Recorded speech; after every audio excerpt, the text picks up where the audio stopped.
That's weird. That's weird. Kind of weirding me out. You are a sad, strange little man. Crazy. This is crazy. This is crazy. Isn't that weird? That's weird, man. It's strange. Hey campers, welcome back to episode 34, 5, I don't know, of Camp Strange. I am your camp counselor, Alex Tobin. And I'm your other camp counselor, David Stokes. And we're here to bring the spooky back into your lives. And, let's get into it like we always do. And my actual story is pretty long today, so I'm going to be pretty quick with my weird news story to start off. And I saw this title, and I had to read it. It says, substitute teacher fired after bullets fall out of pocket in pre-K class. Okay. So, apparently he was... He's packing heat? He had bullets. And it's not illegal, apparently, in the state of Massachusetts, or I don't know. I don't think anywhere. Yeah, probably not, but... I mean, obviously in certain areas, like, you probably wouldn't want to take them into an airport, but yeah. Yeah, I mean... That's just metal.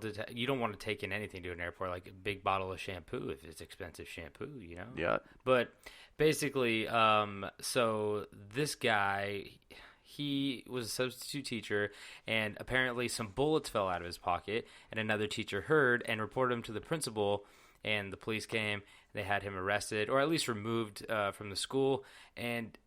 the bullets are one question. He goes, I was shooting the day before.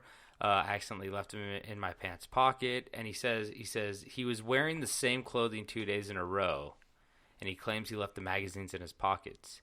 Why is he wearing the same clothes? I guess that's not too big of a deal. I wear jeans over and over again. Yeah, I was going to judge him on wearing two pairs of jeans, and I mean, same pair of jeans 2 days in a row, but like I can't even knock him for that one. I feel like my subs always came wearing the same shit every time.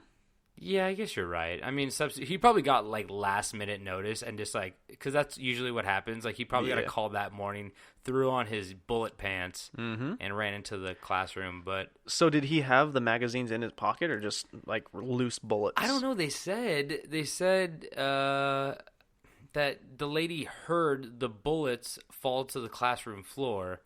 Another teacher, she overheard bullets hitting the floor, and then in another sentence it says, he claims he had left magazines in his pocket. So maybe there were loose bullets and magazines in his pocket. I'm wondering if it was the shell casing, not actual bullets.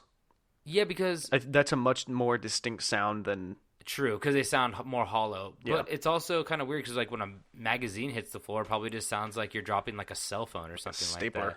But stapler. But it also says, this is the concerning part. It says, Millbury Police Department suspended the teacher's license to carry firearms. Official later seized 6 guns. Oh, I thought he got this seized before he went to the classroom. So they took 6 guns, 12 shotguns, and a rifle and ammunition from the teacher's home. So after this, they took like all of his guns. I don't know if for good or until they do background checks or something like that. But yeah, they probably have to test ballistics, but that's still kind of ridiculous. I think. It's a little ridiculous, but like unless they weren't registered, but like but you're also teaching pre-K, and there's like certain things that like there's like a history of schools and guns, and like you can't be accidentally doing that. Has it ever been a teacher though? Good question. I don't think so. I mean, but he's a sub. True. You know about subs, right? Oh yeah. Subs are wild. Sub machine gun. They named it that for a reason. Okay, that makes sense. I don't want to be more controversial on this anymore. So So he, I don't think he got arrested. He just got his guns taken for the time being. So I mean, if there wasn't a firearm around, I don't see the danger. But yeah, no, that's true. It's not good for a kid to be exposed to that. I think it mainly just like the school's gonna want them out of there because it hurts their reputation. Like nobody's gonna want to go to that school anymore if the teachers have bullets. Oh God, I can only imagine the parents. I'm protecting the kids. Yeah. So, well, what do you got for me? I didn't bring one. You son of a bitch. Well, you said that your story's gonna be long. You're right. So I figured we'd just get into it. I did say that. Okay. Well, you guys heard about some psychotic teacher, but did you hear about the I just read this one. There was like a dog 135 miles off the coast of Taiwan. Did you read about that? I did not. Yeah, Thailand. I'm sorry, Thailand. It was 135 miles off the coast, and they found him like clinging to the bottom of one of those like, I think it was like one of those kind of like oil, things out in the middle of the water. What do you call that? Like a refinery? Yeah, something like the thing that like gets the water, the oil from Yeah. the ground or whatever. These And things are spooky. and they found him, and he was just like hanging onto there, like whimpering and stuff. And You sure it wasn't like just a buoy? no, it was a dog. Let me see. The workers on the rig. No, it was a Chevron Thailand exploration and production. Yeah, so I think it belonged to Chevron, and they found him whimpering on the little below deck. He's barking and whimpering, and they wanted to nickname him Boonrod or Survivor. I'd go Survivor because I don't know what the hell a Boonrod is, but Boon rod's probably like a buoy thing that has a rod that tests for okay. the oil. Okay, Mark Twain, why don't you calm down over there? Alright. But yeah, so the dog's okay. I have no idea how it got out there. How far was it again? 135 miles off the coast of Thailand. Woof. Either Had to have jumped off a boat. I'm thinking jumped off a boat because that's a lot of effort to like bring a dog out there and be like, oh, I don't want the dog anymore. I'm just gonna like dump it in the ocean and let it. Like that's just so That's cruel. fucked That's up. really cruel and a lot of Yeah. work. I don't see that being the case. Yeah.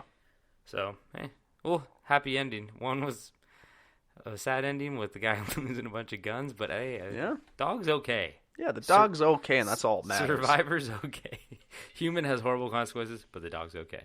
Okay, yeah. Like I said, my story is very long and very interesting. Yeehaw. And I when I really- say yee, you say ha. Shut the fuck up. So yeah, let's yeehaw into this. All and right. yeah. So today we'll be telling the story of the mysterious death of Greg Flanagan. We already did this story. No, we didn't. I'm just fucking with you. Dude, you honestly scared the shit out of me. Well, that was like my my buddy Colby was in town. He's like, oh, I really want to do a guest one.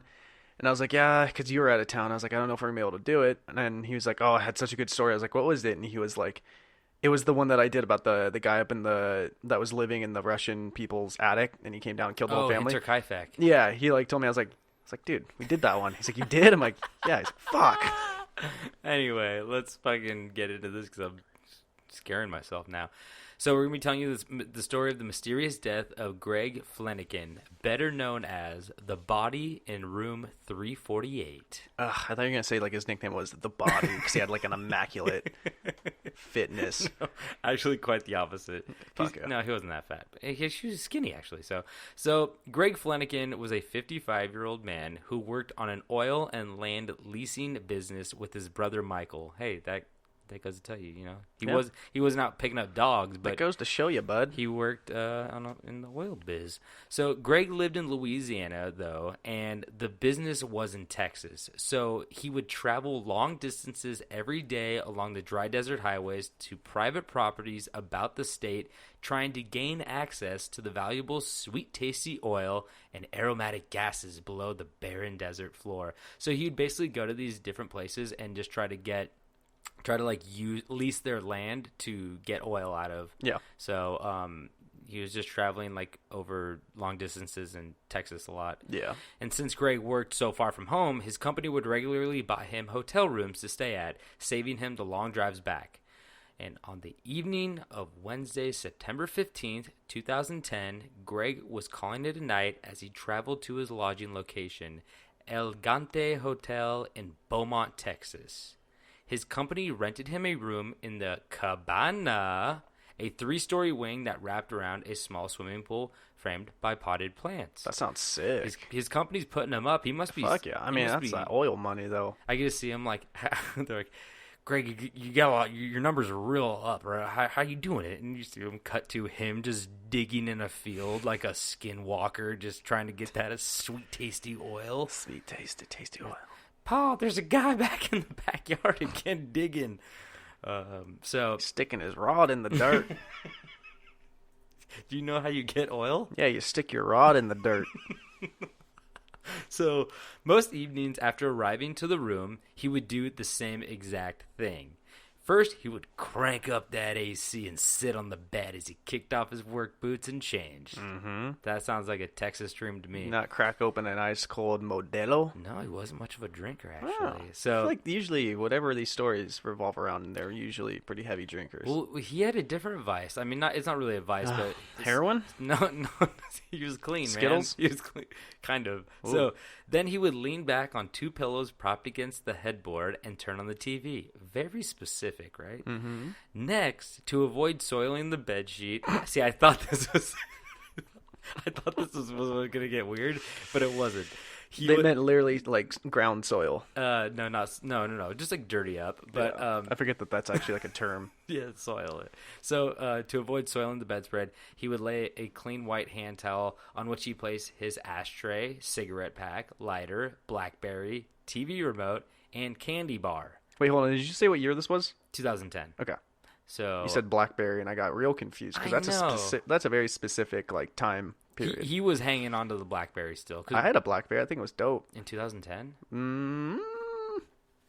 Yeah, actually, maybe 2009, 2010. See, I think it's 2009. You guys were a last adopter because the BlackBerry was like on its way out. You were hanging on. It was dope. It had apps. Okay. So he smoked and broke off candy bits while he watched TV. That was like his, little routine. He'd smoke in the room. What was his candy? It tells me the candy. It should. I feel like that's important. It is. Okay, what would you think? What do you think Greg is? What kind of candy guy is Can he? you give me a hint between? Is it like It's chocolate not or is it? It's chocolate, and Okay. it's not a super common candy bar, but it's a common company. Like it's one of like the. Is it the cookies and cream one? No, that's a pretty those are good good, guess though. though. It's a pretty good guess. I'm not much of a candy guy, but I do like the cookies and cream. I honestly don't know exactly which candy bar this is, but I'm guessing. So it was. It says that night Greg ate his Reese's Crispy Crunchy bar. I know those. Do you? Yeah, they always look so much better than they are. Are They're they really the not. wafer ones? Yeah, they kind of look like a Butterfinger almost, but they've got the ridges and they're kind of like a little brick. Okay, I have to try that one. I Will I die if I eat that? don't think so. Maybe. I We'll don't find know. out, won't we? Yeah, we will. So he was eating his Reese's Crispy Crunchy bar, and he was sipping on his root beer while he was watching what movie? The Devil Wears Prada. Only the most mediocre movie in the whole MCU. It's so mediocre. The first Thor. Iron The Man second 2. Thor. Oh, yeah. Iron Man 2. He's watching Iron Man 2. So, It's better than 3. but yep. I guess you're right, huh? Iron Man 1 was the best. But he's watching Iron Man 2 when all of a sudden Greg stood up off the edge of the bed, took a couple of steps toward the door, and collapsed face first, dying before his face hit the carpet. Yikes. Last thing you saw was electric whips. That's what Iron Man... Last thing he saw was Mickey Rourke. Mickey Rourke walking up a racetrack, whipping his arms back and forth. Oh, yeah. Anyway, that's how I want to die. Some can I want only be so Mickey lucky. Rourke to kill me. So the next day, when he failed to turn up at the office, 2 of his coworkers drove over to the hotel and knocked on the door. With no answer, the manager opened the door to find a man splayed out dead on the floor with the butt of a cigarette gently resting between his fingers. When Detective Scott Apple showed up, he immediately began to look for the telltale signs that would explain the cause and possibly motive of this death. Is Scapple gonna find it? Scalpel? Oh, Scott Apple? Yeah. Scott Apple. I like that. Scalpel. Scapple. Wrench. Scapple. So, Greg's wallet was still in his pocket with a stack of $100 bills in it, and the neighbors say they didn't hear any kind of commotion next door, so most likely not a robbery. And I don't know why. I think he has like $100 bills because he just like likes the simple things. He just likes a nice root beer and a crispy crunch bar, and he wasn't out eating filet mignons every night, or he wasn't boozing it up or buying any prostitutes or anything. He just liked having a fat wallet, so he got scoliosis when he sat down every time. I don't like the idea of That many hundreds? root beer and a peanut butter. You just spat red wine everywhere. Fuck! Yeah, we're gonna have to pause the pause, podcast hit pause, hit real pause, quick. pause. And we're back. I apologize for that. I had to clean up red wine everywhere. But what I was saying was, just the idea of root beer and a peanut butter flavored chocolate candy at the same time just sounds so bad. No, they kind of seem like they go together in a weird way. I would rather brush my teeth than drink orange juice. Man, you're always drinking. Wait, you're never drinking orange juice, huh? I don't know. I'm trying to say you never brush your teeth. Fuck. I'm sorry, man. I'm losing. You only right need now. to once every 3 days. It's science. That's wash your hair. So he's eating his peanut butter. It is root beer, and he died. So let's go back into this. So it wasn't a robbery because he had all that money and there was no scuffle. And Apple looked at the case and wondered if it was due to natural causes because it did seem like the most likely scenario. Greg's wife told Apple that Greg never went to the doctors because he was a proud man. I never go to the doctor. I can't figure out, like, I got like a broken arm. He's like, I need no medical doctor. Tell me how to fix this shit. Just need 2 sticks and some duct tape, and you're good to go. It's true. So he never It might click a little bit when you move it, but So he never went to the doctor because he was a proud man, and he also never exercised and chain smoked on top of eating candy bars and soda as a part of his nightly routine, which was peanut butter and root beer, if you didn't know. Now yeah, you there's know. worse habits. There are. But Like heroin. maybe it wasn't. That's the only thing worse than peanut butter and root beer. But yeah, maybe it wasn't the candy at all. I don't know. I swear to God, if Coke or Pepsi's listening, they're going to be like, all right, let's make a root beer peanut butter drink right now. They probably will. So although Greg was a thin man, he did eat poorly, which led his wife to believe that it was most likely natural causes that ended Greg's life. And Apple agreed. Many times she had heard him remark upon hearing of someone dying suddenly, "Lucky bastard, that's how I want to go." So I guess be careful what you wish for. I mean, Yeah. I don't know. So Greg's body was transferred to the county coroner where Dr. Tommy Brown had a time-tested method. It took him 45 minutes to conduct a post-mortem exam inspecting a body inside and out, measuring and weighing organs, all the while describing what he found and noting the metrics that fleshed out on the official form. Dr. Brown did everything fast. He even talked fast, and he was a local character, but a respected one. And he fucked fast. So, the bodies never complained. He always did it. So he was a local character, though, but he was a respected one. So what he said in the coroner's office was basically word, and he would like fight you on shit if you're just like, "Hey, I don't think that's right." He's like, I think I know what I'm doing." He was like really proud. Fight you physically or verbally? If verbally didn't work, physically definitely did Fuck the trick. yeah. But you know, he was a proud man, so he probably didn't go to the doctors or anything like that either. So, he's like, I think I could weigh my own brain in this fucking tin thing. The circumstances of Greg Flanagan's death, as reported, were unremarkable. The only abrasions were a 1-inch mark on his left cheek where his face had hit the rug upon collapsing, and, curiously, the grosser thing, a half-inch laceration on his scrotum. It was swollen and discolored, and around the wound was a small amount of edema fluid. The bruising had spread. I'm sorry, what's edema fluid? I think it's just like, I looked it up. It was like, Is it the nut? no, it's not. Fuck me, dude, come on. It's not the nut. It's what you when you get like trauma. I guess that's what comes out. I don't know, man. Okay. I don't think it has something specifically to do with the balls. Okay. So, sorry, kids, if you're listening to this at home. The bruising had spread up through the groin area and across the right hip. So, something had hit him hard, the coroner said. Okay. The story his body told grew more intriguing as they looked at it. When Brown opened the front of the torso, he discovered a surprising amount of blood and extensive internal damage. A certain amount of partly digested food had been torn from his intestines. The doctors found small lacerations there and on the stomach and liver, as well as 2 broken ribs and a hole in the right atrium of his heart. The conditions of his insides reflected severe trauma. Flanagan had been beaten to death or crushed.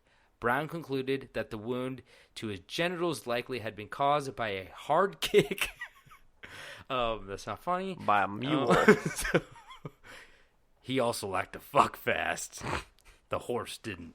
By a hard kick got him, and he had also taken a blow to the chest so severe it had caused lethal damage. Obviously, he would have bled out in less than 30 seconds with the damage that was there inside of his chest. Dr. Brown then told Detective Apple that this was more than natural causes. This was a homicide. Okay. So there was some shit going on. They said something either fell on top of him or he just got the shit kicked out of him to the point where all your internal organs are like to the point of dying within bleeding out in 30 seconds. I don't understand if he's in that shape. Why is he watching Tony Stark race cars in Italy? Well, isn't that the question? Yeah.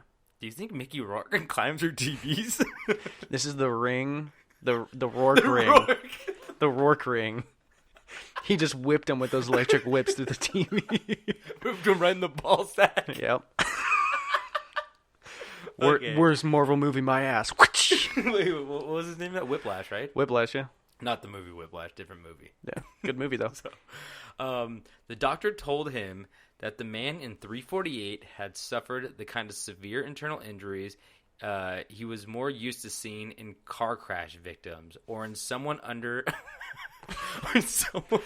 Remember Mickey Rourke slashed that Formula One car in half with his electric whips? So are you insinuating that this man Greg could climb into Marvel movies and act in them and then climb back out and die? He climbed in thinking he could be Tony Stark, not realizing he couldn't take the same blows as Tony could. That's true, because Tony has a fake heart. Yes. So it's all holes. It's all he's one big hole.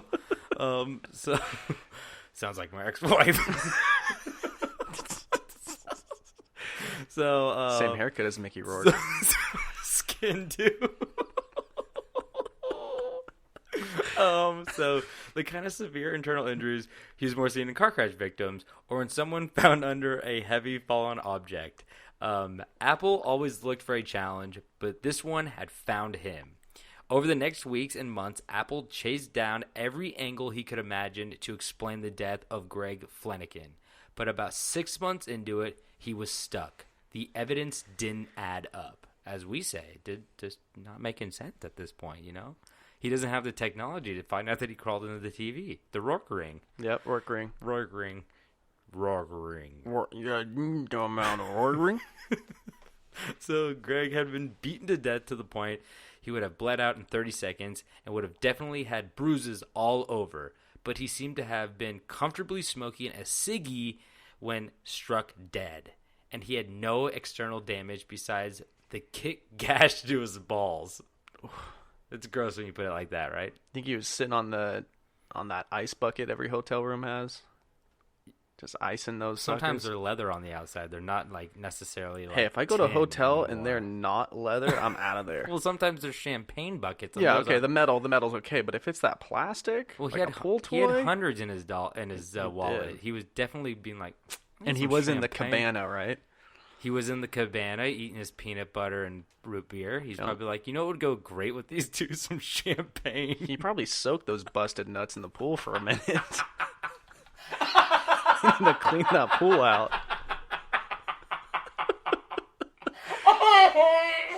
I'm glad I waited for you to not to be drinking wine for that one. Kids. The dad's like, kids were going in our room. That man is getting naked in the pool.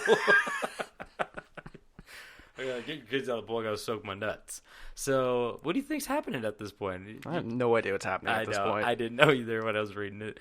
So, Greg had no enemies. He was not drunk. He never fought. There was one new clue that was discovered, though. Maintenance records show that at some point early in the evening of his death, while cooking prepackaged popcorn in the microwave, okay, so he knows how to watch a good movie. He knows how to cook. Hear that, ladies? Oh, wait, he's dead. Fuck. Okay. But yeah, he knows how to go to the movies. He's making his own little movie experience, having the popcorn. Yeah. But while he was making the popcorn in the microwave, Greg had inadvertently blown an electrical circuit. What kind of popcorn are you making? I don't know how you blow a circuit on popcorn. Probably because he had the hairdryer going, the TV with Whiplash on it. He had his ball punching machine up on full blast. He had the massage bed going. So I've never stayed at a hotel with that massage bed. Are those still a thing? it's like a heart with like a... Those were just really big in 90s movies. I don't think feel it's like a I've never seen massage them. bed. I think it's a vibrating bed. Wasn't that... Okay, well, yeah. I don't know. Does that make motel sex better? I don't know. If it's like shaped on a... I don't like having sex on anything heart-shaped anymore. Totally cross-shaped. I want a crucifix sex. So, like he was cooking that popcorn, blew an electrical circuit. And the outage had affected the adjacent room, which was 349, and the rooms directly underneath as well. Greg had called the front desk to report the outage and confessed his role sheepishly to the man who had to come up and reset the breaker. So he was a little embarrassed because he's usually so good. I'm usually really good at making popcorn. I pushed the right buttons, I swear. How do you make popcorn, Greg? I come over here and I press the defrost button. No, Greg, you're making popcorn wrong. I push all the buttons till the pop stop. There was literally a popcorn button on there. Oh, defrost works better. You get it nice and black. Yeah, I already had popcorn, right? I pushed the popcorn button. I don't need to make more. So that after they found out that this guy came up to fix the breakers, there was two theories that fell into place. The first one was a little bit grosser, and it involved sex. Mm-hmm. So the Elegante maintenance man happened to have a rap sheet as a sex offender. Just some crazy ball slapping? So might the puncture wound to the scrotum and internal injuries have been caused by a long screwdriver? He's a maintenance man and a sex offender. It just adds up, right? Long screwdriver. Some sort of bizarre, kinky assault, ? Apple spent a lot of time talking to the maintenance man and looking into his background, but his theory never advanced beyond wild suspicion.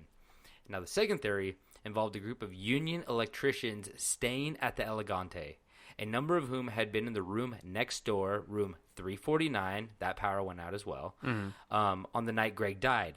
They were in town for an extended stay doing a job for an oil company. At night, they tended to assemble in one another's room to drink. What if some of them had been partying next door when their electricity went out? Might one or more of them have knocked on Greg's door and perhaps, drunk and annoyed, exchanged words and then assaulted him in the hallway? Could Greg, badly beaten, have returned to his room and then collapsed? Some of the electricians had been questioned on the day of the body was found, but none of them said they had any interaction with the man in 348. Yeah, good luck getting an electrician to rat out another. That pact is as thick as blood. It's true. My dad and my brother are both electricians. Yeah, you think they'd rat each other out? I tell you one thing: if the electricity ever goes out in my house, as when I was like a kid, my dad would just like blindly open the door with a rage and start like attacking the neighbors and stuff like that. Yeah, all the time. Yeah, it was crazy. I know they're sweating it about you because you're not an electrician. They don't know if they can trust you. No, my brother, like when we were children, he would run out there with them. He's like, I don't know why, but I feel like I have to fight with Dad. And I was like, I don't get it. So, and then your dad turned out and said, because you're not an electrician. You never understand, Alex.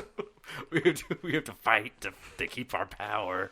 So you're in the corner licking that battery with the two ends and, look, Dad, I'm an electrician. It shocks me. He don't know what an electrician is. Poor simple boy. So Apple went back the next day after he talked to the electricians. They didn't say they had anything to do with them, but he still went back the next day with a hidden video camera to question the men some more. And one of the electricians, Lance Mueller, asked Apple what happened to the guy anyway. Apple confessed that he didn't know himself and that most likely something had fallen on him or he had a heart attack. Mueller was confused at the notion that something could have fallen on him since their identical rooms had nothing heavy enough. What's in a hotel? Like a Bible hit him? Like AC unit, if it's high enough? No, because those are kind of like, I don't know. Yeah, hotel AC units are those 6-foot daddies at the window on the ground. Yeah, but usually those are like screwed in so tightly. And like, I think they would know if like a fucking AC unit fell on him and then he screwed it back in the window. You never know. I guess you're right. I mean, keep everything open, This guy sucked that sweet oil out of the ground. Who knows what he could do? With a rod. Yeah, his big old rod. Yeah. So the electrician questioning led to nowhere. Weeks went by, months went by, and Apple worked on any theory he could imagine. He considered the possibility that Susie, Greg's wife, had killed her husband. He considered Michael Flanagan, his brother and partner, but there was nothing that even hinted at either person. Michael, Greg's brother, even hired another detective and former FBI agent who Apple met up with, but after reviewing the case with the FBI agent once, it didn't really add up to anything new and or any other speculation, and the guy never contacted Apple or Michael again. And the matter of Greg Flanagan was bound for the cold files. That was until he got a new set of eyes to fall upon the case. Ooh, and now it's getting so not for a long time. You put a lot of emphasis on eyes. Is it a blind man? They got a blind man, and they also got Tony Shalhoub from Monk. I met him once. Did you? Yeah, I met him in Green Bay at a Packer game. He's a big that Packer guy fan. could slap some balls, I tell you. Yeah, big slapper. Or did they get the crime sniffing dog from It's Always Sunny? I don't know that one, but oh, okay. Oh, is that the one who could smell danger or smell crime? Yeah, you're right. It's not even full a dog. That's just a man. Full penetration. It's just a man with a nose for a head. So, Ken Brennan was the detective who was known for solving extremely difficult cases, so he had a reputation. After Greg's wife Susie heard about him, she contacted Ken and told him about the case. Ken was interested and met with Apple to get the details. After a meeting between them, they agreed to work together to solve this case and bring Greg and his family justice, which you don't really see a lot because in this article or the story, they said that they met up, they went over the case, and then right away Ken Brennan was like, okay, I'm just going to be straight with you. This is your case. I'm here to help you. I'm not here to step on any toes. Everything falls to your jurisdiction. You have to agree with me. And you don't really see that. I feel like a lot of these detectives or cops are just they won't share information between precincts or jurisdictions because they don't want them to get the leg up. It's known that information is withheld because they don't like the other precinct, or it's the FBI will show up and the local cops are don't tell them about this. Fuck which them. is shitty because it's these guys are both seasoned vets who are just yeah, but your job is to solve the crime exactly. and withholding shit from someone else who's also trying to do the same thing. It's that's the thing. Fucking get over it. It's all ego. I mean, that's yeah, what it's a pissing contest. A lot of people become. I'm not trying to shit on cops or anything like that because I respect cops, and not all of them do it. But... Yeah, but some cops they become cops because it's all ego. They want to be the hero and power over people. I don't know. I'm gonna take a step back. What? Because I think everybody that listens to this is a cop. Every thought in my mind about cops withholding information so then they could solve it and not give it to the FBI or something is 110% all from every movie I've ever seen. So it's not fair for me to say fuck you guys for doing that. We're making a lot of assumptions. I don't know if it. I mean, it might happen in real life. I don't fucking know. Well, I would have this evidence if the FBI shared it with me. Exactly. I keep calling them. Yeah. So they're proving my point right now. Well, every Wednesday at 3:00, I call the FBI trying to get information. Hey, what's up with JFK? I'm still asking. What's up with Tupac? What's up with Tupac? Huh? You know. I leave voicemails. So they're withholding a lot of information from me. What I don't get is every time I call the FBI, I always get a voicemail for Burger King, but I leave them the voicemail anyway. I just love that Burger King has a voicemail. But let's get back into the story. So after they both hashed out... How the fuck does a burger have a voicemail? You think I want a fucking burger tomorrow? So, like I said, they just wanted to get the family justice. And after they both hashed out a couple new theories, they realized that they were still in the hole, and that that was until the fateful visit back to the hotel room. So they did go through a lot of different theories. One about the AC unit. They said, they asked the wife, what was something weird that you didn't really think about until later? That was kind of weird. And she goes, the room was kind of warm and he always had it really cold. And so they checked out the AC and they said his cigarette was in his wrong hand, but it might have been because he was going over to open the door because he was a righty and it was in his so well, okay, well, wouldn't the AC turn off if the fuse blew? Exactly, but they had the repairman come up at 8:30, so they know when his time of death was because the repairman had left by that point, and then I don't know. It was kind of confusing how it all happened, but the AC units are usually set on a timer, so Yeah. they said that, I don't know, I feel like that's one thing our listeners need to understand. Researching these stories, there's usually not straightforward answers for some of these things.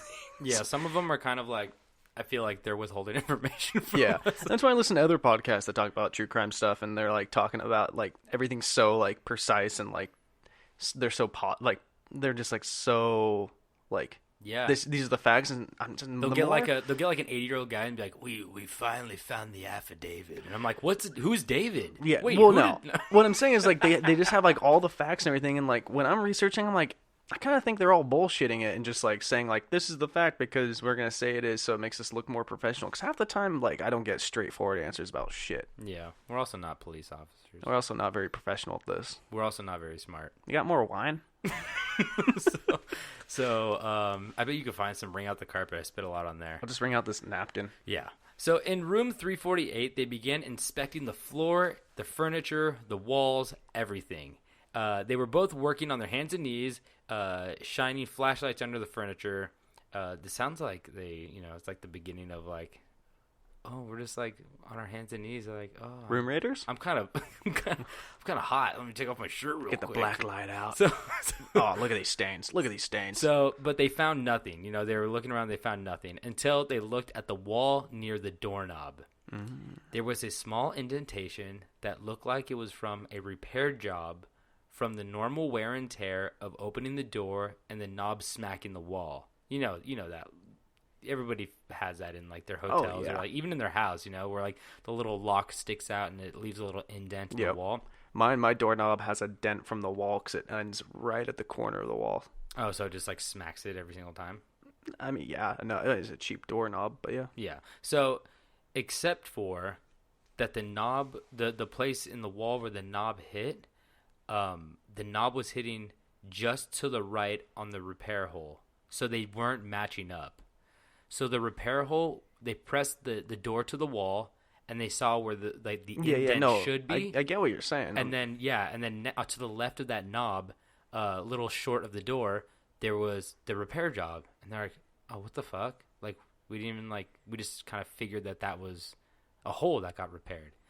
So, they quickly ran around to the other room where the electrician stayed and found the same hole and repair job. The repair job was found out to be dried toothpaste, and the hole was caused by a bullet entering from room 349 and exiting into room 348, Greg's room. No. So a bullet went from 349 into 348. For all of our apartment people, you gotta patch holes, get some white toothpaste, and just dab it over it. I guess so. It's kind of Like- like rubbing a walnut on on a scratch mark. I'm sorry, what? You don't know about that? If you have dinged up like a kitchen table legs or something like that, it's like Rub a brown. walnut You rub a on it? walnut on it. Huh. But yeah, no, if you've got just a single little nail hole or like a thumbtack hole, you can just put some toothpaste on that. Really? You've done that? Yeah. Or bullet holes? It's a lot cheaper than just getting the whole wall repair shit. The caulking and stuff. And then your wall smells minty and fresh. So the two men showed back up to Dr. Brown, the coroner, and told him, quote unquote, the motherfucker was shot. Brown was not convinced, though, and Brown told them not only could they not get the body after 10 months to exhume and check out if he had actually been shot, but that it was it was a bitch to get the body in the first place, but that they also could not get the body because it was cremating, which would cause any metal or bullet in the body to be burned up as well because the temperature gets so hot it would just melt the bullet. Wouldn't they have found a bullet hole? Didn't they say there was no external damage to Let him? me go to it. So they turned to the coroner's photos instead because they just didn't have a body anymore. After fighting with Brown for a while, because this guy was talkative and stubborn, like we said, Apple and Brennan told him that the scrotal laceration was not from a kick, but from a bullet. Ooh, was it like a graze or was it a full-on? So the bullet had entered Greg's scrotum and torn up through him. The skin of the scrotum was soft and pliable, and it had folded over the entry wound, making it less obvious what it was. The internal injuries traced the bullet's fatal trajectory, and Brown concluded the argument with the two detectives by admitting that the laceration was indeed a bullet hole and that the media was going to kill him. So he he had to have been laying in the bed when it happened, right? Because how else would his body be in the position to enter through the scrotum and up the body? He was laying on the bed watching the TV, and the bullet. Yeah, what are you doing? You're holding up your hand to me. What? Can you be a little more specific? He wasn't just watching the TV. He's watching. He was laying on the bed with his crispy, crunchy Reese's, with his root beer, with his cigarette, watching Iron Man 2. Hey, maybe he didn't have pants on, you know? Why would you? It's a hotel. It's true. And, I guess the bullet went through the wall, hit him directly in the ball sack, and went Way up. to be medical about it. It went up through his body, like punctured his liver and something else, cracked 2 ribs, and then hit his atria. It hit his heart. And the coroner said that, like, fatal blows to the chest are very, like, the right atrium is the one that always, like, bursts when you have, like, really fatal blows to the chest. So that's why he was like, oh, he has cracked ribs and there's no bullet holes. Like, this was a fatal beating. Yeah. And he fought them on it for, like, a good while. They're like, he got shot. And he's like, yeah, except for he didn't, and he got beat. And, like, they were just, like, fighting on it for, like, a very long time, apparently. And then he finally was like, oh, fuck, I think you're right. Name one other group of people that would shoot and kill someone over a blown fuse besides electricians. They're like, we do this shit all fucking day. We're at a hotel. We're just trying to have some drinks and hang out, and a fucking fuse goes out. I'm going to shoot someone. Well, listen to what happens next. How do we know it was the electricians? Aren't they in the room where it was shot from? Well, yeah, but we don't know it's them yet. Okay. So Tim Steinmetz, one of the electricians in the next room, got a call the next day, and he was surprised that a 10-month-old case was calling him once again. They told him that they were in Wisconsin, where Tim lived, and they just wanted to question him once more. Tim agreed. They peppered Tim with easy questions about the night, and Tim stuck to his original story. They just seasoned them a little bit. Then they concluded it by having him sign a piece of paper and go on his way. You guys flew all the way here for that? Tim said, as he signed the paper and said, that's it? Hang on a second, said Brennan. His tone was different now. It was until you signed that statement. Now we've got a problem. So they told Tim that they knew what actually happened that night and that Tim had just filed a false police report. Oh, give him the old 1-2. Got him. So if Tim did not want to go to jail that night, he was going to tell them the true story, which he then did. So after checking the story with Trent Pisano, who had been in room 349 with them that night, it all between the two accounts, it all checked out. And they said that they had been drinking beer, and Mueller, I think his name is Lance Mueller, asked Pisano to fetch a bottle of whiskey from his car and to bring up his pistol, a 9mm Ruger. When Pisano returned, Mueller took out the handgun and, to the other's alarm, started playing with it. He pointed it at Steinmetz, who dropped to the floor and cursed at him, and he was pointing it in Pisano's direction at the foot of the bed when it went off. Pisano thought for a second that he had been hit, but then turned to see a hole in the wall behind him. Mueller freaked out, they both said. Mueller bundled up the gun and took it back out to his car. When he returned, Pisano had left for his own room, disgusted, and Mueller and Steinmetz went downstairs to the bar. So it was basically just... completely unintentional. Yeah, just drunkenly holding a gun, pointing it at friends like you do when you drunkenly hold a gun. Yeah, that's usually the number one thing you don't do is... drunkenly hold a gun? Yeah, handle a gun when you're drunk. So, yeah, that's what... unless you're camping. Lance was, I guess, known for that. No, this probably was a one-off, but... Was this before or after NSYNC? 2010, this was after NSYNC. Okay. Why? Lance Bass? I don't know. This is Lance Mueller, baby.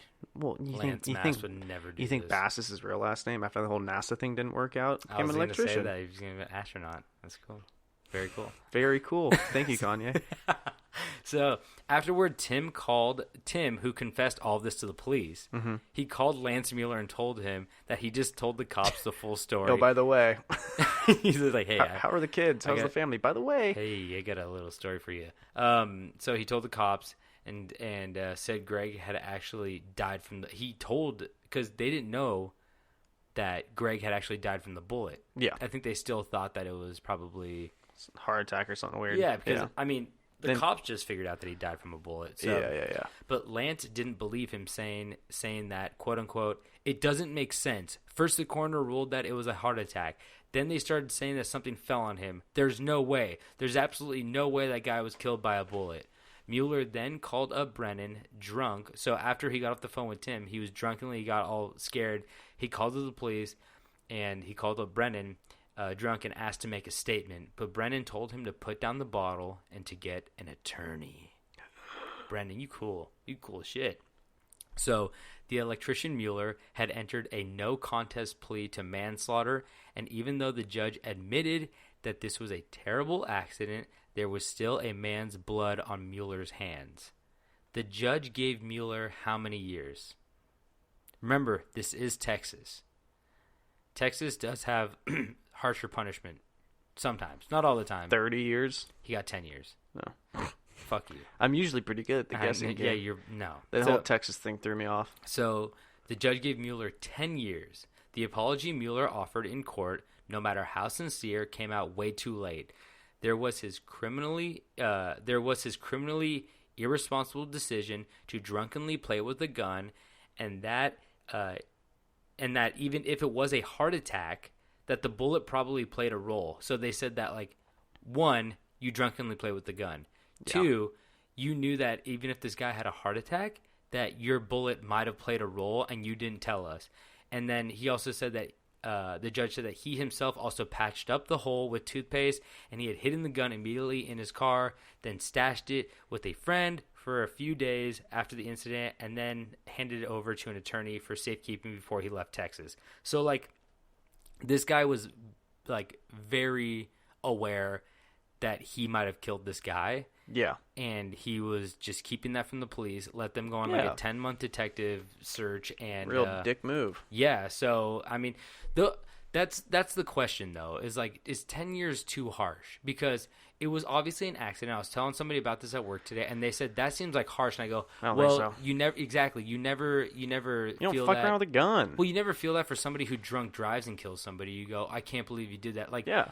A car and a gun are, like, equally as dangerous. Yeah. It just, drunk driving is way more common than drunk handling a gun and killing somebody. So it's negligence, and he tried to hide all this evidence, and he knew he was responsible to a certain extent, and he still didn't bring it up, and that's fucked up in itself. So he got 10 years, and like we said, Texas is kind of harsh with the I think he should have more punishment. Really? He killed someone.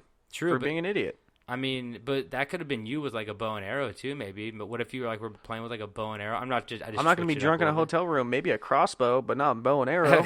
Well, you just said camping. It would be okay. What if you shot your friend joke. camping? Oh, okay. I just didn't know if you shot guns drunk camping. No, I don't operate firearms when I'm under the influence because I'm a responsible individual. Go-karts in one hand. Ooh. You could run over a nice squirrel. Yep. Get 10 years. Anyway, so although Greg died under the most strange, coincidental, and tragic circumstances, his family can finally rest knowing what really happened to Greg. The only silver lining in this whole story is the fact that Greg didn't have to sit through all of Iron Man 2. I'm trying to remember how that movie even ends. I never even saw it. I saw, like, the beginning of it, and then I turned it off. I watched them all. It wasn't the worst, but, like, it obviously wasn't the best. It was just, like, I mean, there's a high lost standard my for show. those films for the most part. I mean, now more than ever. Yeah. I mean, that was when they were casting Mickey Rourke. Yeah. That was when Mickey Rourke was coming off The Wrestler. He was hot. Yeah. Was it? I thought. Like, do you know people want more Mickey Rourke? I think The Wrestler was after this, wasn't it? No, it was before this. Really? Because I remember being like, who's Mickey Rourke? And I was like, he's around like the 80s. And I was like, oh, this wrestler is big. And then they were like, oh, he's playing Iron Man 2. And I was like, oh, that makes sense from The Wrestler. Yeah. You know, so. Yeah, this is coming out Friday. That means that's 2 days away from Endgame, baby. Holy shit. Man. I'm hyped. I'm scared of spoilers right now. Yeah, apparently they're out. Apparently there's a lot of spoilers out. What? But I'm avoiding. Yeah, sorry. I was posting some weird pictures on Twitter. I'm avoiding Twitter completely right now, so that won't happen until at least next week. Damn, dude. We are recording this on Tuesday right now because this is the last night that we're able to with our conflicting schedules, so we're a little behind. But yeah, goddamn. Sunday's gonna be wild. Well, I mean, we should not glaze over the fact that Greg is dead now, and we just switched really quickly to Infinity War. So rest in peace, Greg. Yeah, rest in peace, bud. That's a shitty way to go out. It is, but you died quick. He wasn't a bad person. No, but yeah. That's always the worst is when they're just not bad people and they die. It's more fun when they're shitty people and they die. He did die quick. I mean, I don't know how painful it was, but I can only imagine. It seemed like 30 seconds. It seemed very, very quick, which is good. He died. I bet he. I don't want to get into it. It's just gonna get sad. But he died doing what he loved, which is eat peanut butter and drink root beer. And you know, he wasn't just eating straight peanut butter, but yeah, we get what you're saying. They got all the peanut butter and root beer up in heaven that you want, Greg. Yeah. So rest in peace, bud. Alrighty. So I'm gonna jump on the monster train again, huh? Yeah. Okay. Yeah, Monster Train. Do you like monsters? I love monsters. Do you like trains? Do you have a sound effect for me right now? I don't. Oh, okay. I'm sorry. I didn't come prepped with another sound effect. I realized that I kind of set a standard that I'm not. Yeah. What the fuck, man? I mean, I'm working on it because I got that little keyboard thing, and I'm gonna try to like make it a soundboard thing so I can just like push a button and it'll do like, I don't know, like a donkey scream. Yeah. But anything. You know, we could whatever our imaginations want to use. I gotta figure out how to use a computer first. Write all my stories down on parchment papers. Yeah. I don't know, man. Like, sometimes I have a hard time finding stories. I like to do this thing where I like come up with an idea and be like, oh, I want to do a story about this, and I'll Google it and I'll see if I can find a story about it. Okay. Today I Googled woman falls in love with Bigfoot. Didn't find anything, so I couldn't do that. Okay. But so I'm going to tell you about a lesser known monster, and that is the Afanc. I don't know about him, her. You're not familiar with the Afanc? Mm-mm. So, just to make sure I'm pronouncing this one right, it's Afanc, but I believe from what it said online that the F is more V, so it's Afanc. Okay. Afanc. Okay. But sometimes it's also called the Attic, which is Addanc. Jesus Christ, what is this thing? So this is a monster of Welsh mythology, just much like our Tommyknocker. Wait, it's a Welsh? Welsh. A lot of money in that monster. Okay, yeah. Welsh. Okay, I get it. And it has a very unique description. You want to take a sip of that wine before I describe it? Let me get it real quick. So it's described variously as resembling a crocodile, beaver, and dwarf-like creature. What? They chose like the three weirdest things you can even combine. They don't make any sense. Besides peanut butter and root beer. But it was also sometimes believed to be a demon. I mean, anything with a crocodile. And a demon. A little demon in it. You know, I have a soft spot for beavers in my heart because, you know, they are the Oregon state animal. Oh, yeah. They are in our flag. We're one of the only states that has a double-sided flag, and one side has a beaver on it. Do you really? Yeah. Sociopaths. It's cool as fuck. Gotta make everything about Oregon. So as you might gather from the description, being somewhere between a mix of a croc and a beaver, the Afanc lived in a lake. Of course. Obviously, you know, crocodiles, beavers, and dwarves all live in lakes. I mean, the dwarves, they're everywhere. Dwarves? Oh, yeah, they said dwarves. Yeah, dwarves, that's a word. But due to the legend, there are different lakes this said monster lived in. But, of course, it's possible there are more than one of them. Which I felt like it was weird that it didn't really touch up on that. So maybe it wants to say it's like one specific one. Okay. But these lakes are named, and this is where madness comes in, because this is where madness comes This is in. old-timey Welsh speaking. I don't know what is it. Is it still Welsh? Okay, wait. So this monster lives not in Oregon. No. I was just saying that the beaver is the Oregon state animal. Okay, so where does this beaver live? It's in Welshland? Yeah, it's in Welshland. Dude, is that Scotland? No, Where they speak Welsh, man? Are you fucking serious? Wales. That's Scotland, based. They probably speak Welsh in Scotland Okay, too. yeah, probably. I don't know. But so You're like, oh my god. that was just me pretending to waste time so I can remember where it was. Do you know that St. Patrick chased all the whales out of Welshland? Did he? Continue, please. So all these lakes start with Lyn, which is Llyn, which I'm not sure if that's lake in Welsh. And when I Googled it, I didn't even know where the place was, so don't ask me. yeah, but so when I Googled what Lyn was, it was like it was kind of like, I don't want to call it a river. What would you call like a large river between two parts A lock. of a lock? Like a Loch Ness, a lock. Well, it looks like it's more part of like the ocean, but it's like, there's islands there in the same place, but there's like one distinctive like Google lock really quick. lock. Yeah, a lock. L-O-C-H.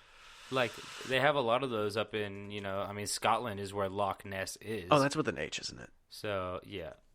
I wouldn't be surprised. What's the definition of a An lock? arm of sea, especially when narrow. Yeah, so that's probably, yeah, that's spot on, I think. Hell, I don't know where Wales is, but I could definitely tell you what a lock is. Yeah, so this is Lyn Lion, the places where all the literature says this creature has been.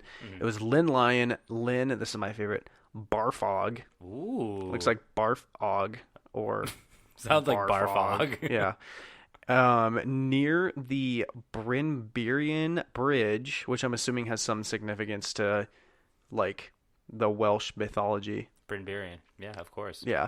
And the lake near Bitswy Y Coed. Jesus Christ, man. Sounds like you're speaking in tongues over here. Well, you want me to spell that one out to you? Because it was BETWS-Y-COED.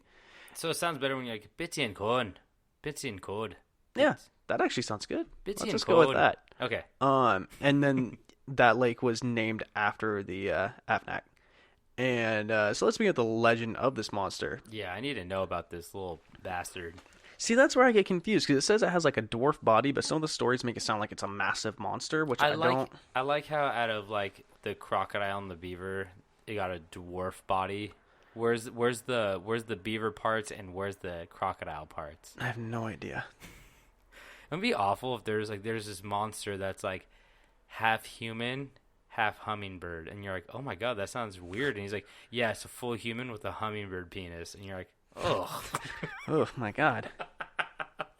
Do those have penises? I was gonna say it sounded like you, but that's a low blow. So I made the joke. You can't do this.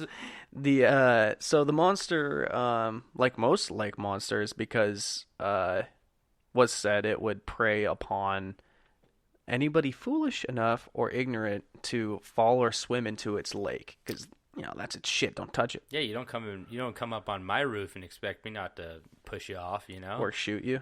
Yeah, but if you come into my house, I'm going to shoot you right through the wall. You go into the hotel room next to me, I'm going to shoot you. Aim ball, miss ball. Aim ball, miss small. I see what you're doing there. Yeah, okay. I'm seeing what I'm doing there. Yeah. So the earliest found description of the monster was by the 15th century poet Lewis Gwyn Cotty. And he described him as living in the Lyn Sifadon, now known as the Langors Lake in Powells. God damn it. Yeah. But we all know, okay. I mean, yeah. We have it's to not say that a important. poet is the first one that cited him. We all know poets are a little cuckoo crazy, am I right? Roses are red, violets are blue. I saw a dwarf. What about you? That worked. I'll take it.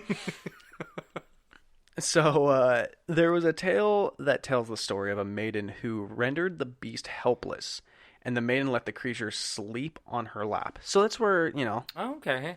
you'd think he might be like a little guy. A little creepy. I mean, Yeah.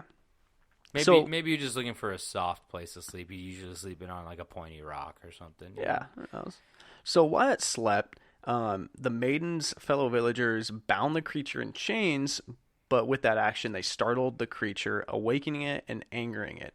Furious, the monster started thrashing and crushed the maiden.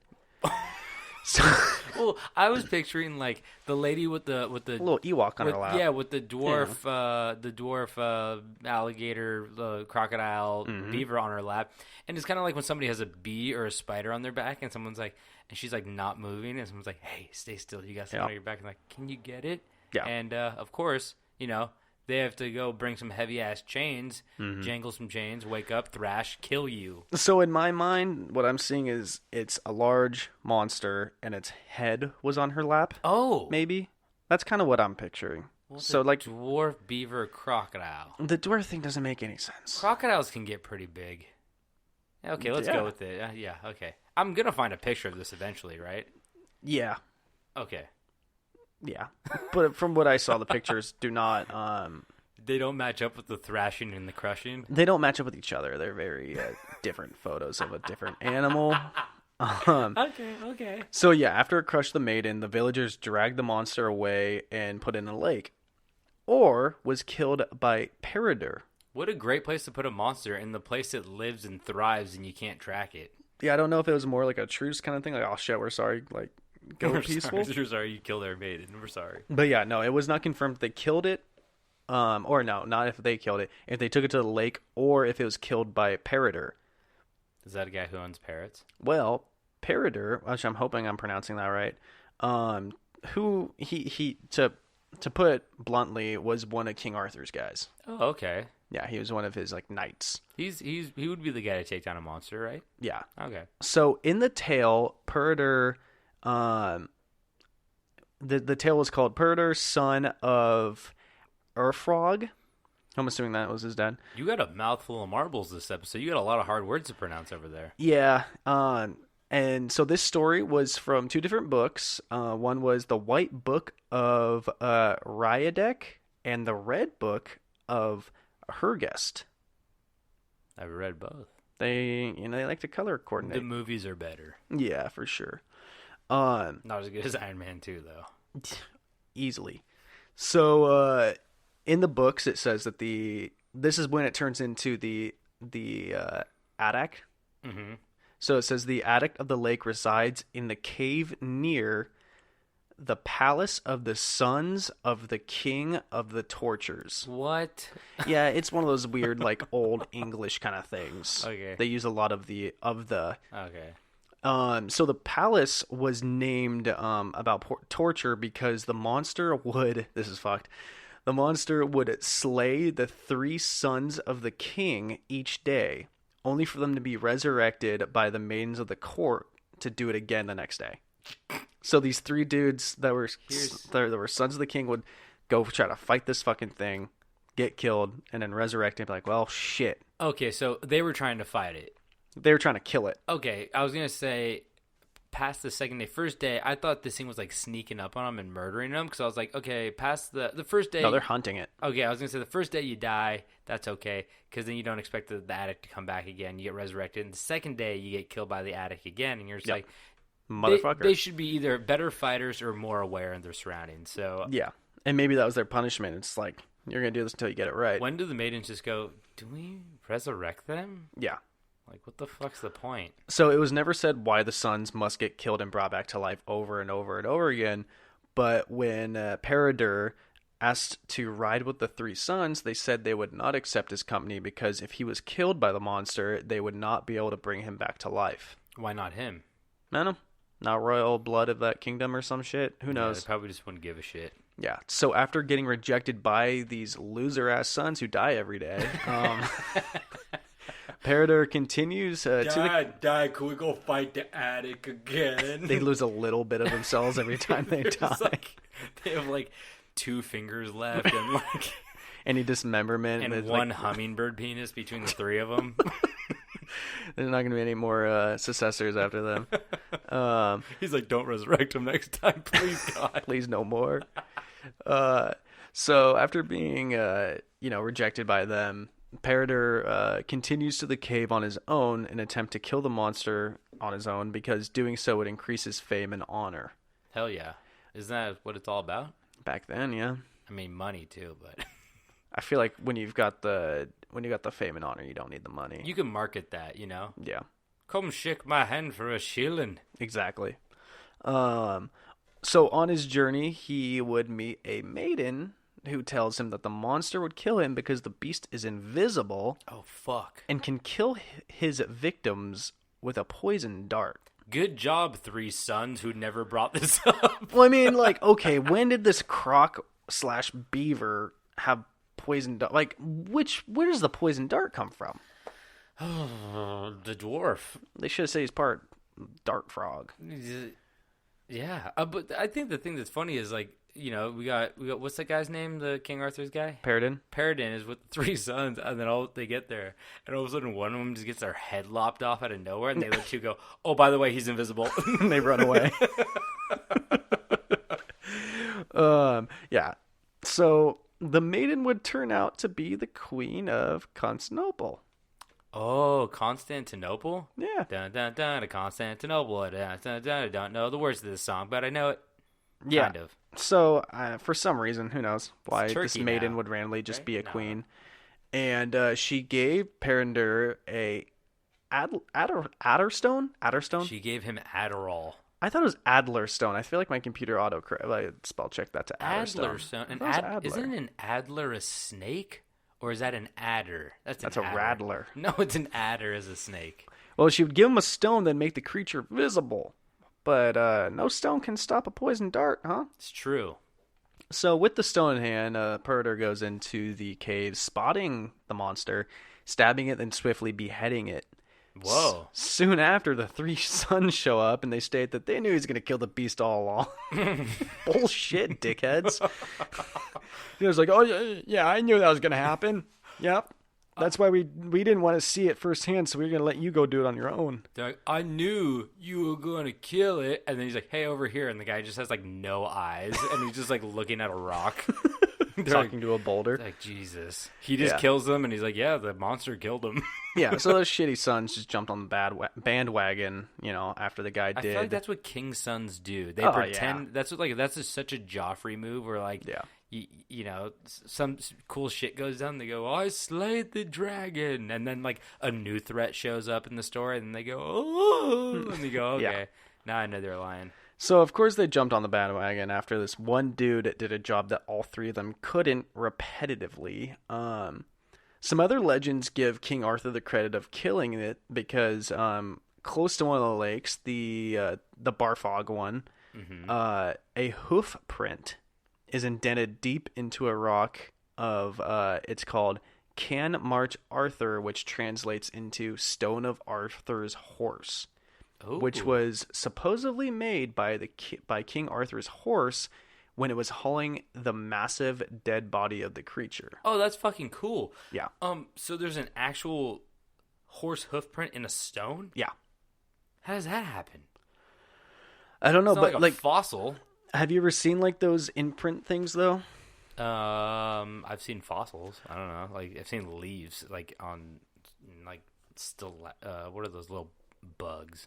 Yeah, those little crabby bugs, little fossil boys. Yeah, I remember I believe I was in San Sebastian in Spain, and there was a really old fortress on a hill that overlooked the ocean because it was like where they would spot ships and stuff, and you could see the boot prints from the old soldiers from like staying in one place for too long, kind of thing. Really, the boot prints? Okay, because I mean, I guess it all depends on the rock as well. Because if you have like softer stone, I guess it does make a difference. But the thing that's crazy is, I would expect there to be something similar to erosion, where like you saw their walking path. Because I've seen the stairs in I think it's the Leaning Tower of Pisa, where they have like marble stairs going up, and you can see like the stairs indent down where people have stepped so many times. I don't know if that is that in Pisa? I've seen that in like other churches. I thought it was in the Leaning Tower of Pisa, but I've never been. So But yeah, I mean, it's really interesting to think that a stone can get that much detail. But like, how often does that horse have to stay there to have that happen? Yeah, That's interesting in itself. So like, it's a cool mythology behind it. I really like that. That's pretty cool. Yeah. So yeah, that's the story of the lake monster Afanc. So, Afanc. You don't even know what it's called. It's hard. It's not English, man. It is not English. You want me to learn Welsh now? It's Wales-ish. Walesish? Yeah. Oh, I was about to say, is that what Welsh sounds like? But yeah. So I mean, Afanc. I've been wanting to go to Europe for a while now. The closest I've gotten is Iceland, and I want to do that trip again. Gotta go to Prague. Hit Iceland, maybe see some Huldafolk for any of you, elf nerds out there. We got some Huldafolk in Iceland that we will probably go into eventually. And then I want to go check out these horse hoof prints. You looking at pictures over there of this beast? Yeah, it's all over the place. My God. I don't know. Do you think they just made that monster to demonize dwarfism a little bit? I don't understand where the dwarf part comes in, because this is just a beaver with a fucking croc head. Do you think it has the brain of a dwarf? Just like a what brain? What is that supposed to mean? Just like the brain of a human, where it's like it's smart. I don't know. What? I don't fucking know. You're the one guessing with me. I just mean, do you think that the brain is of a human and the rest is of these animals, and they just chose a dwarf because I don't fucking know? So for the most part, the pictures I'm seeing, it's somewhere more. It's either one or the other, where the creature has the head of a beaver or a croc, and then the body of a croc or beaver, kind of thing. Oh, the head of a beaver is a little less. I do tail of beaver, head of croc. Well, I mean, look at this one. This one's kind of cool. Okay, let's see what we got over here. One sec. Okay, it's kind of cute, I guess. We'll post that one. I mean, it's not like, oh, that's like a mermaid beaver. That looks like a minor league baseball team. The weird thing is, though, oh shit, that one's done by a fourth grader. Okay, we got a lot of pictures, so we're definitely gonna post these on the Instagram, which is a great transition into wrapping up this episode. But there are a lot of good. What is that one? Let me see. That one's very realistic looking. Oh, it's green. It's a green beaver. Okay. Oh, okay, so this looks like it's the story of it resting its head on the maiden.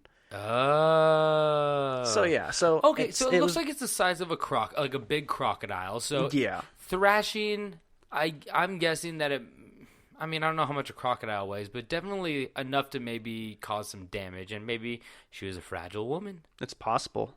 So, but that goes into wrapping up this episode. Thank you guys so much for listening. We always appreciate it, and we love telling you guys these stories week to week. And if you guys stuck around this long, we do really appreciate it. So, we got Instagram, where we will post all these pictures of this Afanc or something. Afanc. And then we will also post pictures of our boy Greg, maybe some Iron Man 2 clips.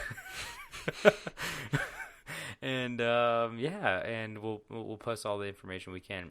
David has been more active on Twitter. David, are you still tweeting as much? Well, like I said in the beginning, I'm avoiding Twitter until I see Avengers Endgame, because I guess it's just riddled with spoilers at the moment. And yeah. Okay, so after David sees it on Saturday? No, it's the 26th, I think. That's 10 days. Oh, it's not you know this what? weekend. Fuck it. I think I could avoid it. We don't follow anybody except for Michelle Obama. As long as Michelle Obama's not tweeting about Tony Stark Go follow us on dying or Twitter. some bullshit. David's got some weird pictures for you guys, and I like to get real weird with it. We still don't really post on Facebook, so fuck it. I don't know. What's Facebook?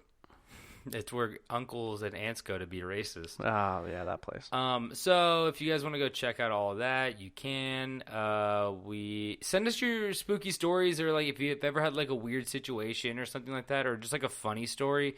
We want to do another Tales from the Camp. We just need you guys to send in more stuff. So do that if you can, and if you don't, then go travel and have a weird event happen to you. Go get haunted. Go dig up a grave or a burial ground. Yeah. But we also got shirts too. If you guys buy a shirt, maybe you'll get a handwritten letter. Shout out, some Jackie, That's cool. Yeah. Yeah. So, check all that shit out. David, do you have anything? Oh, rate, review, subscribe if you can. That's what I was going to say. That's cool if you guys do that. We really appreciate it. We know Halloween is right around the knot corner, and that is maybe... Whoa, dude. Well, I'm just saying, It's not even May yet. No, that might be the time that like we get promoted or something like that. You know, That's we got true. spooky stories, so we're trying to get a little bit of a wider audience. So if you guys rate, review, and subscribe, then we can. Yeah. And I guess David, do you have anything else to say? I think did we hit all the talking points? I love you guys. He loves you. He loves Bottom you of like my his heart. own children, who he doesn't love. Oh, fuck. I do have kids, don't I? No, I don't. Do I? Wait. I don't know. Huh? Maybe. All right. Well, hey, that's for another episode. The story of David's kids. They also live in Welsh land. Okay, well, thank you guys so much for listening, and we always end this with don't forget to stay strange.